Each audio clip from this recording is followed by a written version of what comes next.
కేసీఆర్ ఉన్నప్పుడు ఎట్లుండే ఇప్పుడు ఎట్లున్నది తెలుస్తలేదా? ఎక్కడికక్కడ రైతులు ఊళ్ళల్లా పోయి మొక్క ముంగటిలా గొట్టం పెడితే చాలు తిట్టకుండా తిడుతున్నారు. మహిళలకు చెప్పిండు, నరికిండు. 1,000,000 మందిని కోటీశ్వర్లు చేస్తారంటే సిపాయి.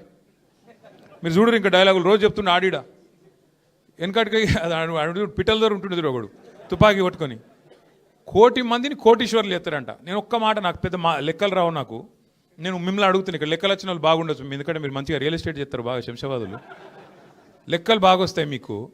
1,000,000 మందిని కోటీశ్వర్లు చేయాలంటే ఎన్ని కోట్లు కావాలి? 1,000,000 కోట్ల? నీ బడ్జెట్ ఎంత, నీ లెక్క ఎంత, నీ కథ ఎంత? నువ్వు 1,000,000 మందిని కోటీశ్వర్లు చేసి ఏం నరుకుడు అది? ఏమన్నా చెప్తే కూడా కొద్దిగా అతికేటట్టు ఉండాలి లేదా?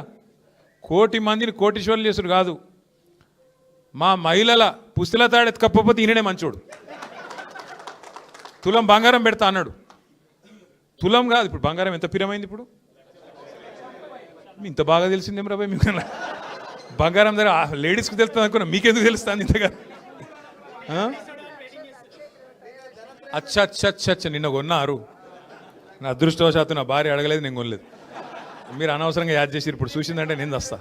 అయితే కాదు, బంగారము గంత పిరమైంది. ఇప్పుడు ఎన్ని పెళ్ళిళ్ళు అయినా మరి రేవంత్ రెడ్డి వచ్చినాక ఒక 5-6 లక్షల పెళ్ళిళ్ళని అయినాయా లేవా?